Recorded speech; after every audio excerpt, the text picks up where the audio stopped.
This is Gary Atencio with CNTV, and today we're in Wyoming. I am here with Wild Woman Marketing. Since 2021, this marketing maven and sales strategist has provided coaching, support, while advocating for the empowerment of women. I am joined here with the CEO, Leslie. Thanks so much for joining us here today. Oh gosh, Gary, thank you for inviting me. Super excited to spend some time with you and rain some gold nuggets down on people, right? Excellent. I'm going to start off a little bit about yourself. You were formerly educated at the University of Wyoming. Your past experience is really vast, from owning a ranch to guiding sea kayak tours in Alaska. You learned early on that a hit and miss strategy in marketing would yield zero results. Spending time and effort, you kind of learned the hard way, and you now teach others from your wisdom gained. Share with me a little bit how your background came about into helping others. Sure. I think helping others has always been a driving force, regardless of what I've done, right? You always find those ways that you can help others depending on your skill set and their needs.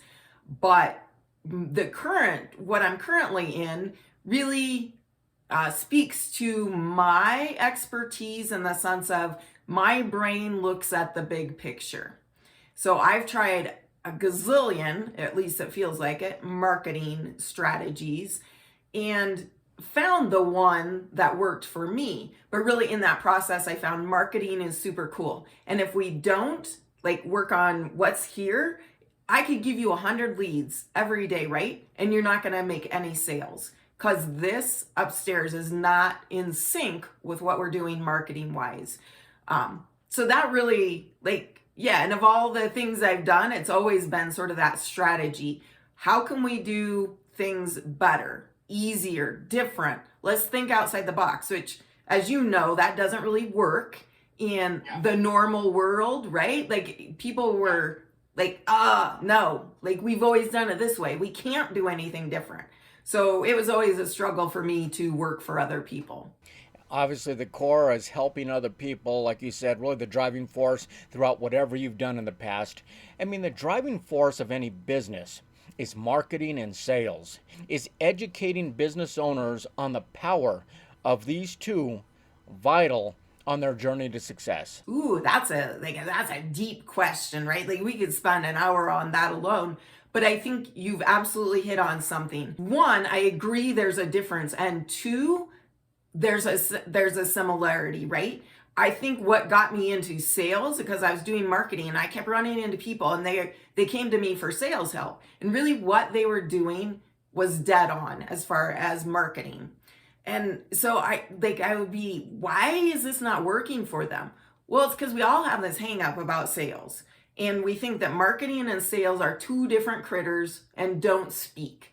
And really what I want to educate business owners on is let's look at your marketing. Absolutely. Let's look at the big picture. But where can we line that up so when you get to the sales conversation, it's not awkward. It's easy. It's a natural extension because the truth is we got Boy Scout trauma. Our parents sent us out the door and said, go knock on people's doors you don't know, get all awkward. We don't teach you how to sell or anything like that. And we all have that clutch. I don't know how to sell or I'm not a salesperson. The reality is if we're in business, we need to be salespeople. We need to be marketers and we're natural at it, right? Absolutely. I mean, everything, I teach my kids that all the time. Everything we do, we're selling. I mean, I had to sell your mom on the idea that it was okay to hang out with me a little bit longer. And it just goes on and on. Let's begin, first of all, by educating the public. How would you describe what is marketing versus sales, kind of in layman's terms? How do you kind of distinct those? Sure. I think an important distinction too is as we've moved right to the online world, we have so many choices now. So thinking about you are the brand. And how do we market this? So every time we're interacting with somebody, like you said, we're presenting ourselves, right? Our best foot, I so encourage people, be authentic, whatever that means for you. If you're quirky, if you got a sense of humor, let people see that, because that's what people will resonate with. So that's really the marketing side. How are we showing up in the world? What is our messaging? What do we believe? How are we connecting with people? And then the sales conversation should be an extension of that, right? Because somebody comes into our world, they're like, you're cool. I like you. I think you can get me where I need to be. How are we going to make this work? So that sales conversation, I'll put it in these terms. Marketing is flirting. We're flirting with someone, seeing if we want to take the relationship further, right? And sales is seduction. Like, we know we want to take the relationship further. How do we make that work? That is good. I love the way you described that in layman's terms. Flirting while we're marketing, connecting when we're actually doing sales. And it's all about, like you said, you, Inc. We are the company. We are the business. I mean, let's face it, we're bombarded daily with marketing. Why must the message that you deliver really resonate deeply with our target audience to be effective and really rise above the clutter? Oh, yeah, great question, because we see this all the time. But you made that point. Like, we're bombarded daily with messages, with, I can't tell you how many life coaches I meet. What does that even mean? I don't know. But unless somebody gives me a clear message, or a clear, like, I believe this, and I go, oh, I believe that too, so I want to know more about them. Unless there's something very clear, it just gets lost in the noise. There's so many people out there, and since we have moved online, like, right, the world's your oyster. I don't need to go to the local insurance agent anymore. I can go online and pick from 100. So I'm going to pick the one that's looking out for me. And there's the key. So not only your messaging, but providing value right up front. Somebody goes, whoa, like, if this is what they're giving for free, I can't even imagine working with them, because dang, they're gonna totally get me where I want to go. Interesting. I mean, as a message master, you craft compelling messages not only that connect with our mind, but also really tug at our heart and our soul. Is this really kind of the cornerstone to your success and impact that you've been able to achieve? Absolutely. I think that, using the statements of what I believe, being authentic, not worrying about what's right and what's wrong, but what is in your heart. And people see that, resonate with that. And that's really the message I want other business owners. Like, there's no right way. It's a free for all right now, which is great on one hand. And on the other hand, it's a little overwhelming, right? So let's figure out what it is for you. So when you go out into the world, people know what you do. They know what you believe. They know what you stand for, like, and they're ready to jump on your train. Rather brave to actually be vulnerable, to open yourself up and let people know what your real mission is. I mean, when you break the mold and you challenge the status quo, would you say it requires some courage and a little bit of fearlessness? And does that kind of set you apart from others? Yes, absolutely. Maybe a little bit of boldness. I think a little confidence. Uh, really, marketing and sales boils down to worth, doesn't it? When we don't feel that we're worth something, then we shrink inside. And then we go, oh, no, I'm not going to take that opportunity because I don't know that I belong there. I'm not going to speak out because I don't know I belong there. So a lot of marketing and sales, I think, in fact, I had this conversation with somebody recently. I said, it's a worth problem. And she said, oh, no. I know the worth I bring to people. And I said, that's not the issue. The issue is your own worth. And you're not recognizing that as a person and as a business, because it's all the same, right? I have worth. And once you realize that, yeah, you step out. So, ancient wisdom, know thyself. Marketing wisdom, know thy worth. I like that. I mean, you teach strategies that begin with the initial prospect exposure all the way through to the final sale. So the message is consistent and authentic throughout. Is that really the goal, what you're trying to put together? Absolutely. Like, and I'm thinking that's perfect wording. I need to hire you, right? Um, so yeah, that's absolutely it. And anywhere in between that people are hung up. The one thing I like about a strategy, right, is that we look at the whole picture. Because if somebody's marketing is broken, let's fix that first. And then take it the whole way through. But you're right, looking at this as a continuum instead of marketing versus sales. I was in networking, I was talking about this idea, and a woman said, because I said, like 80% of the time, really, it's the sales that hangs us up. We're doing everything right over here, but we don't do this right. So we blame marketing, and then it starts a vicious cycle. And she said, oh, no, that's not true. I find it's marketing. And I burst out laughing. I was like, there you go. Prove my point, right? You can't connect before you flirt. You got to flirt a little bit on the front end. And so let's blame it on the connection. There's a lot that happens there. I mean, really, you're a matchmaker. I mean, you create a happy union between marketing and sales, and yet this marriage of the two also each independently complements the individual. I mean, really showcasing their uniqueness and their talents. Tell me about that. Absolutely. Well, marketing is amazing field, right? Because there's so many things going on, but it's also overwhelming. So now we're bombarded with, I got to post on Facebook. I got to do Instagram. I have to do Google ads, Facebook ads. I have to be on LinkedIn and creating content there. I have to create a YouTube channel. I have to speak on stages. I mean, it's endless. Oh, I have to run summits, write a book, goes on and on and on, right? And I think helping people see that you don't have to do all those. Let's pick one or two, master those, and if you need to add another avenue, but the overwhelm, so it ends up we do a little here, a little there, a little, and I'm guilty of that as well, because you're like, I gotta be, no, we really don't. We need to figure out where our people live and then target those areas. That marketing is an umbrella that encompasses so much. Most small business owners, they get overwhelmed, and therefore they just throw in the towel. And that is a major mistake. I see it happening every day. In crafting a message, no two businesses are alike. Yet, we are all affected by our placement in the same search engines. So, what is search box optimization? And is that kind of a leveraging tool for even small businesses? It can be. I think it's depending on how much you're paying to get a customer, right? And then obviously the long-term value of a customer.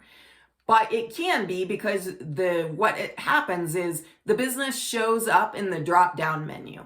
So when you type in, let's say, plumbers Denver, and if you were using search box optimization, it would show plumbers Denver, Bob's Plumbing in the drop-down menu. So it does a couple things psychologically. It looks like you're being recommended by Google.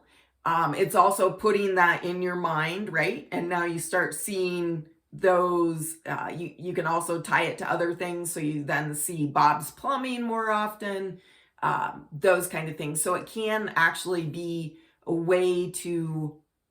a different way, right, to use Google. So really kind of an advanced tool for those that understand their customer acquisition costs. They understand that, they see the leverage there, and they're able to utilize that.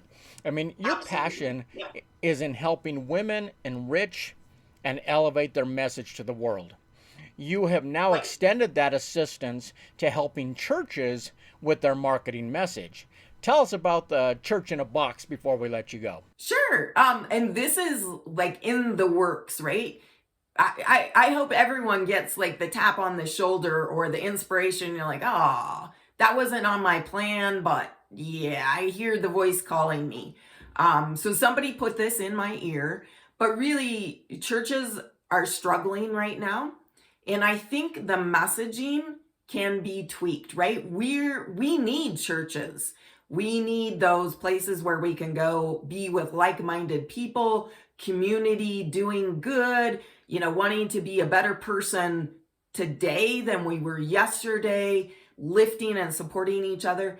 But the messaging and marketing for churches, like for every business, but specifically them, because I think they've been using an old school marketing, if you will, and not moved into what do we need to do now? Now, how do we need to be connecting with people? Now we're online. And before, like we were in person, so we don't get what we got to do online. And yeah, so creating, right, a really simple system that we could take into a church and say, okay, let's get you some personalized messaging for your church, for your beliefs, for your people. And then how do we make a marketing system that's simple for you to implement? Kudos to you to focus on churches like that. I think they're in desperate need of that. I mean, it's safe to say some of these nonprofit organizations like churches, they feel left behind in this digital age. And you help them navigate. Really, the need is great today for those seeking spiritual community to be a part of, but those people need to be engaged. And is that what the marketing message really does?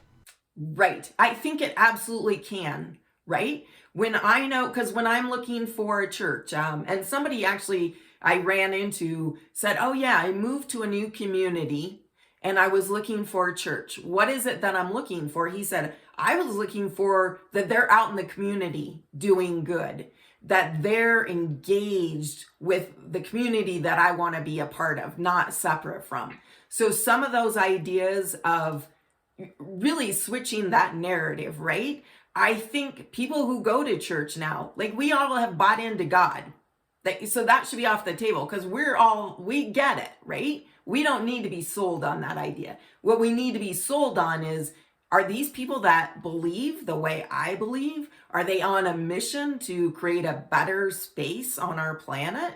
Whatever it is that's important to you. So I absolutely believe messaging, it at least gets people in the door, right? At least begins the flirtation. And then you got to follow through and provide that service so that you can continue that relationship. Great. You're able to use your tools that you've used with companies and individuals, and now you're extending that out to the churches, which are in desperate need of that. I mean, be it strategies or marketing and sales in a box, you continue to add platforms for individuals and organizations to share their message. You now really have expanded onto the international stage. Tell us about the 262 project before we let you go. Sure. Yeah, this is one of my favorite things.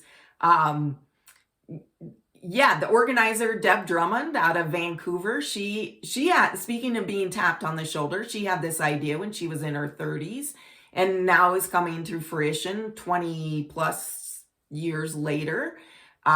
Creating a platform for women, right? 262 women. That was what her inspiration was, which is crazy. Not gonna lie, having run a summit, organizing 262 women on a book and then summits is, yeah, kudos to her. But yes, it's creating a platform for women really to come together, empower, enrich, share resources, yeah, and buy from each other, right? Buy, collaborate from each other, just create that opportunity for synergy, collaborations, super powerful movement, women from all around the globe doing amazing stuff. In fact, there's a summit, I don't know when this will air, but there's one March 16th and will be several more. So, and then a book with 262 women. What a great movement there about people connecting and collaborating together. Leslie, your mission is to inspire change, foster growth, and support women entrepreneurs in finding their voice and claiming their power. You are really kind of rewriting the narrative for many of them. Is this rewarding work for you? Oh, absolutely. Love it. Like it gets me up in the morning, right? I get excited.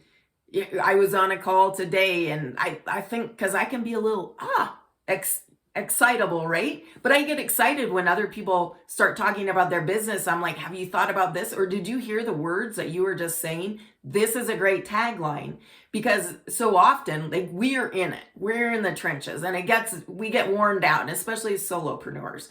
And if somebody else from outside can step in and go have that fresh perspective, and other people do it for me, daily as well.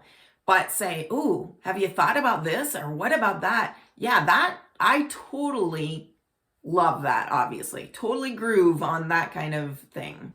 Your passion definitely comes through in this interview. I believe big corporations have all those components in place. Small businesses, we don't have that. We don't have that collaboration, that feeding off each other, that mastermind coming together of groups and individuals. I think it's very exciting to introduce this.